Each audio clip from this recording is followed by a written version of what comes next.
Former Israeli President Ruben Rivlin recently made a shocking revelation about Queen Elizabeth II's view on Israel, a revelation that's now echoing across international headlines. According to Rivlin, the late Queen Elizabeth held a deeply controversial view of Israelis, claiming that she believed every Israeli was either a terrorist or the son of a terrorist. These statements were made at a gala event in London and have since sparked a firestorm of debate. Rivlin, a key figure in Israeli politics, has a unique perspective. He served as Israel's president from 2014 to 2021, and his words shed light on the complex and often fraught relationship between Israel and the British monarchy. Imagine this. The Queen of England, one of the most iconic figures in modern history, allegedly saw every Israeli as a threat, a terrorist, or a product of terrorism.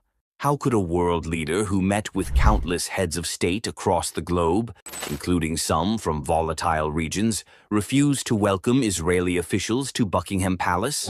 Rivlin reveals that this was the case throughout Queen Elizabeth's reign, and the only time Israeli officials were allowed access to the palace was during international events. The rest of the time, no access, no invitation. Rivlin even doubled down on his claims, saying, "This is my truth. These are my words. This is what happened."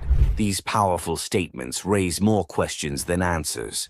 What could have shaped Queen Elizabeth's harsh view of Israel? Was it a personal stance, or was it reflective of broader tensions between Israel and the UK? What do these statements reveal about the wider geopolitical situation? To answer these, we have to look back at history and understand the complex dynamics of Israel's creation, Britain's role in it, and the long-standing Israeli-Palestinian conflict.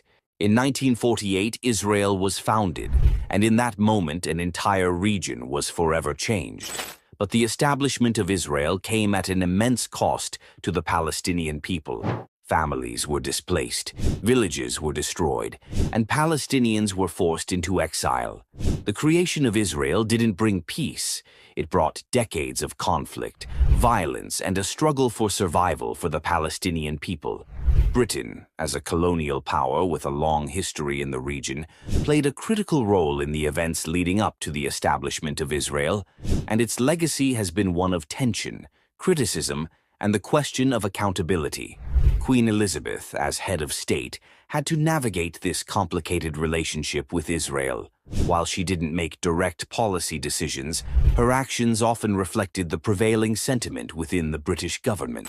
Britain's position on Israel has not been without controversy, especially regarding Israel's military actions and its treatment of Palestinians.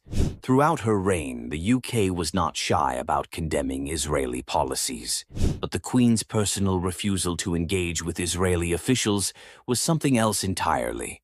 This refusal is not just a minor diplomatic detail, it's a direct challenge to Israel's place in the international community. At a time when the world was watching, Queen Elizabeth's actions spoke volumes. She received leaders from countries in the Middle East, including those with contentious histories, yet Israel was excluded. Rivlin's revelation sheds light on the deep-rooted tensions between the British monarchy and Israel, tensions that can't be overlooked. His comments hint at something larger, something that many in Israel might not want to acknowledge. The recognition of Israel in the global community was never as easy or as universally accepted as Israel's supporters claim. For many Israelis, Rivlin's words may sting, but for others they might feel like an acknowledgement of the struggle Israel has faced in the court of world opinion. It's a reminder that Israel's legitimacy, while secured in some parts of the world, has never been universally accepted. In fact, it's the ongoing oppression of the Palestinian people and the brutal occupation of their lands that has shaped the global view of Israel. Queen Elizabeth's stance, however controversial, is a reflection of that reality.